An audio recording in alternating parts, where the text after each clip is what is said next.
আপনি একজন নারী, আপনার আমাদের এখানে নারী সাংবাদিক এলাও না। কেন এলাও না? কারণ হচ্ছে যে এখানে অনেক হুজুররা আছেন, তারা এই জিনিসটা পছন্দ করবেন না।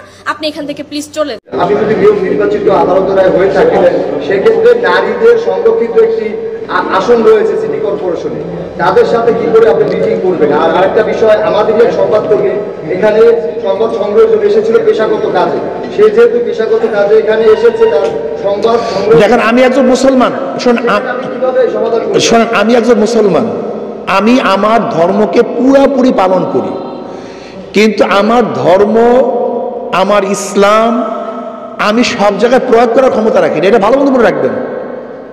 আমি আমার জন্য ইসলামকে পালন করার পূর্ণ স্বাধীনতা আছে, কিন্তু দেশের আইনের বাহিরে আমি একজন মেয়র যদি হয়েও যাই আদালতের রায় অনুযায়ী, সেখানে আইন প্রণয়ন করার ক্ষমতা কিন্তু আমি রাখি না।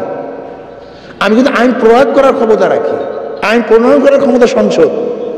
কোন স্থানীয় কমিশন, স্থানীয় কোনো প্রতিনিধি, তারা কিন্তু আইন প্রয়োগ করতে পারে, প্রণয়ন করতে পারে না।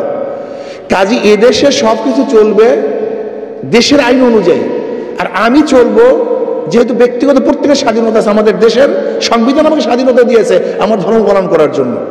এই জন্য আমি পর্দা করি, যেখানে আমি পর্দা করতে পারি, এটা আমার এখতিয়ার, কি কথা ঠিক না? কিন্তু যেখানে রাষ্ট্র যাকে যে অনুমতি দিয়েছে সেখানে আমার বাধা দেওয়ার এখতিয়ার নেই। ব্যাস, এখানে তো রাষ্ট্র না, এটা তো রাষ্ট্র না, এসব রাষ্ট্র ব্যাস পেশাগত সবাই পালন করতেছে, খবরটা গেলেই যথেষ্ট।